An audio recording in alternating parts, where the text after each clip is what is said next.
Nous sommes face à un agent pathogène d'une efficacité redoutable, affichant un taux d'attaque secondaire dépassant les 90% chez les sujets réceptifs. Son nom scientifique complet est l'herpès virus varicella, ou VZV. Cet agent de la famille des Herpes viridae cible spécifiquement la population pédiatrique, infiltrant le métabolisme humain pour provoquer des épidémies massives, cycliques et hautement contagieuses. Les données épidémiologiques sont catégoriques. L'homme constitue l'unique réservoir de ce virus à ADN. Dès les premières secondes de l'infection, le compte à rebours est lancé. Des milliers de virions détournent les voies respiratoires de l'hôte, déclenchant une réaction en chaîne qui aboutira invariablement à une éruption cutanée généralisée. Le résultat final de cette attaque biologique est binaire. Soit l'hôte développe des complications potentiellement létales, allant de l'encéphalite à la pneumopathie, soit son système immunitaire parvient à neutraliser l'agent, conférant à l'organisme une immunité absolue, définitive et virologiquement documentée. Ce dossier déconstruit l'intégralité du protocole d'attaque de la varicelle, de son point d'entrée microscopique jusqu'aux mesures d'isolement imposées par les autorités sanitaires. L'investigation virologique identifie formellement le responsable, l'herpès virus varicellae. Il s'agit d'un virus à ADN double brin, encapsulé dans une enveloppe lipidique qui le rend paradoxalement vulnérable dans l'environnement extérieur, mais d'une précision chirurgicale une fois à l'intérieur d'un hôte. L'épidémiologie clinique démontre une asymétrie flagrante dans le choix des cibles. L'agent pathogène jette son dévolu presque exclusivement sur les individus dont l'âge est compris entre 2 et 10 ans. Les statistiques d'admission pédiatrique confirment que cette tranche d'âge constitue l'écrasante majorité des cas recensés mondialement. Le paramètre le plus critique de cette chaîne épidémiologique réside dans son exclusivité biologique. L'être humain est le seul et unique réservoir du virus. Il n'existe aucun vecteur animal, aucun insecte transmetteur, aucun foyer environnemental persistant. Le virus dépend intégralement de la proximité interhumaine pour sa survie et sa propagation. Cette dépendance stricte à l'hôte humain dicte sa stratégie de survie. Infecter massivement, se multiplier rapidement et utiliser les fluides corporels de la cible pédiatrique comme véhicule de transport vers la victime suivante. L'évolution de cette pathologie est classée médicalement comme bénigne dans sa forme standard, mais cette classification cache une ingénierie virale complexe conçue pour saturer les défenses primaires de l'enfant sans détruire prématurément son hôte, garantissant ainsi la pérennité de la transmission à l'échelle de la communauté. La dissémination de l'herpès virus varicellae s'opère par 2 vecteurs d'assaut distincts. Le premier est aéroporté. L'agent exploite la projection de microgouttelettes de salive et de sécrétions respiratoires expulsées lors de la toux, des éternuements ou même de la simple phonation de l'hôte infecté. Ces aérosols invisibles, chargés en particules virales actives, pénètrent directement les voies respiratoires supérieures des individus sains situés dans un périmètre immédiat. Le second vecteur de transmission repose sur le contact physique direct avec les lésions cutanées, ou de manière indirecte via des objets souillés, médicalement qualifiés de fomites. Jouets, vêtements, literies ou surfaces récemment contaminées par les exsudats des vésicules deviennent des relais de transmission éphémères mais redoutables. Une fois la barrière muqueuse franchie, le virus entre dans sa phase d'incubation. Cette période de silence clinique absolu dure rigoureusement entre 14 et 16 jours. Durant cette quinzaine, l'absence de symptômes n'équivaut pas à une inactivité. Au contraire, le virus opère une réplication massive et furtive dans les ganglions lymphatiques régionaux de l'hôte.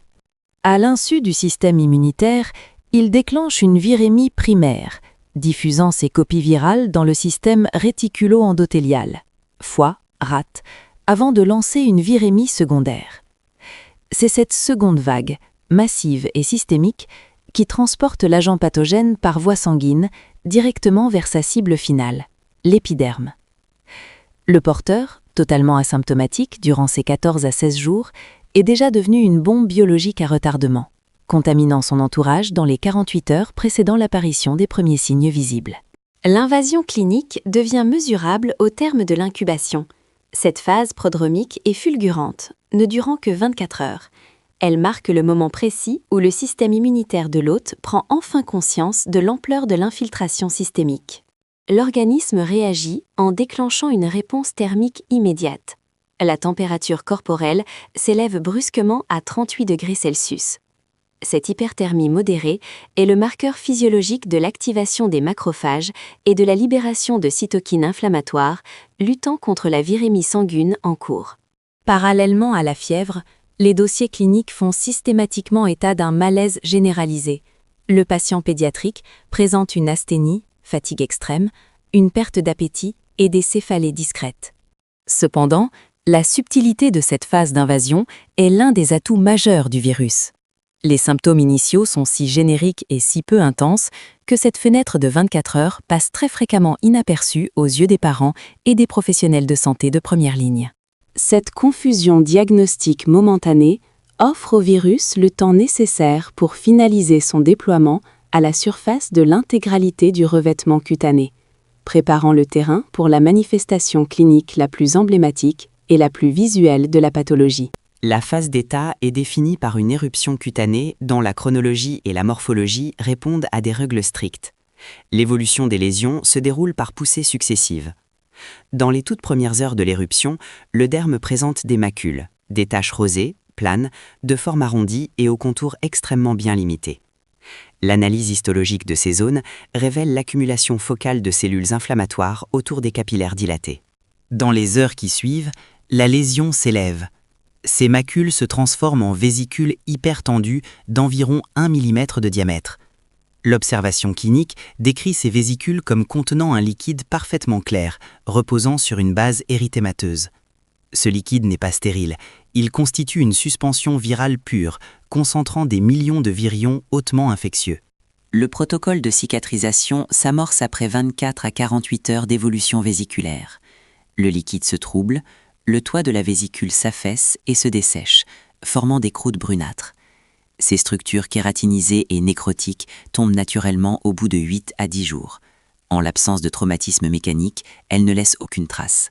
Cependant, les rapports dermatologiques soulignent que tout grattage ou toute surinfection bactérienne engendre une effraction du derme profond, laissant une cicatrice en creux hypopigmentée qui persistera plusieurs mois avant de s'estomper.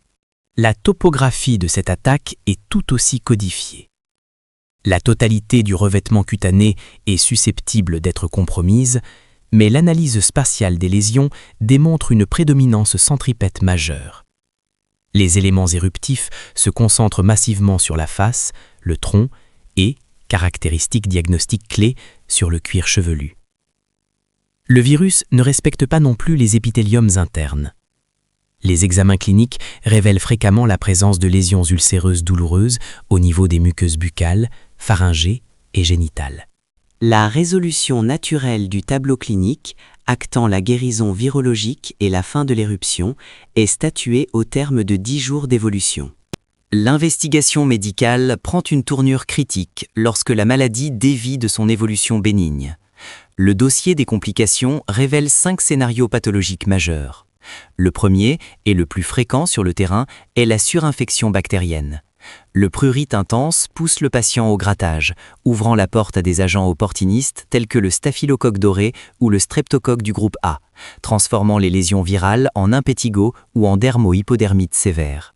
Le deuxième scénario concerne la varicelle maligne, une forme disséminée et agressive ciblant exclusivement les sujets immunodéprimés, patients sous chimiothérapie, greffés ou atteints de déficits immunitaires congénitaux. Chez ces individus, l'incapacité du corps à stopper la réplication virale entraîne une nécrose tissulaire massive, des hémorragies internes et un taux de mortalité particulièrement élevé. Le troisième niveau de complication révèle une attente neurologique directe par le VZV. Le virus peut traverser la barrière hémato-encéphalique, provoquant des méningites aseptiques ou des encéphalites. Les données neurologiques documentent des cas d'ataxie cérébelleuse aiguë, se manifestant par une perte d'équilibre brutale, des troubles de la coordination et des tremblements chez l'enfant. Le quatrième danger majeur est pulmonaire. La pneumopathie varicelleuse se caractérise par une infiltration virale interstitielle des poumons, provoquant détresse respiratoire, toux hémoptoïque et hypoxie sévère. Enfin, le cinquième tableau clinique redouté est le purpura. Il s'agit d'une complication hématologique foudroyante, où la destruction des plaquettes ou une vascularite induite par le virus provoque des hémorragies cutanées sous forme de taches violacées, ne s'effaçant pas à la vitropression, signalant une urgence médicale absolue liée à des troubles de la coagulation systémique. La contre-offensive médicale face à l'infection se divise en deux stratégies, le traitement direct et la prophylaxie environnementale. L'arsenal thérapeutique déployé pour une évolution bénigne est strictement symptomatique, l'objectif étant d'empêcher le basculement vers les complications. La première ligne de défense est physique et mécanique. L'hygiène corporelle quotidienne par des douches tièdes est imposée pour réduire la charge bactérienne cutanée. Un protocole chirurgical minimaliste mais crucial est prescrit. Couper les ongles du patient à ras, éliminant ainsi les réservoirs potentiels de bactéries sous-onguéales et limitant les dégâts tissulaires en cas de grattage. L'intervention chimique directe sur la peau implique l'application stricte de solutions antiseptiques de type chlorhexidine sur les lésions en phase de vésiculation. Pour neutraliser le symptôme le plus délétère, le prurite, l'administration de médicaments antihistaminiques par voie orale est systématique, bloquant les récepteurs H1 et inhibant la sensation de démangeaison au niveau du système nerveux périphérique. Le volet prophylactique relève de la santé publique et du contrôle épidémiologique. Le premier acte administratif obligatoire est la déclaration du cas aux autorités sanitaires locales, permettant une cartographie en temps réel des clusters épidémiques communautaires. La mesure de quarantaine est immédiate, éviction totale de l'école ou des structures d'accueil pour une durée incompressible d'1 semaine, 7 jours, calculée à partir de la date de la toute première apparition de l'éruption cutanée. Enfin, les mesures d'assainissement exigent la désinfection rigoureuse en cours de maladie de tous les objets souillés par les sécrétions respiratoires de la gorge du patient ou par les exudats liquides provenant de la rupture des lésions cutanées, brisant ainsi la chaîne de transmission par contact indirect. Les données virologiques et épidémiologiques dressent le portrait d'un agent infectieux d'une précision redoutable. De l'incubation silencieuse de 16 jours à la manifestation clinique centripète, le VZV orchestre un piratage temporaire de l'organisme pédiatrique. Si l'issue standard se solde par une guérison en 10 jours et une immunité définitive confirmée par sérologie, le spectre des complications neurologiques, pulmonaires et hématologiques impose une surveillance médicale stricte et des mesures d'isolement non négociables. Les faits sont établis, les protocoles sont clairs.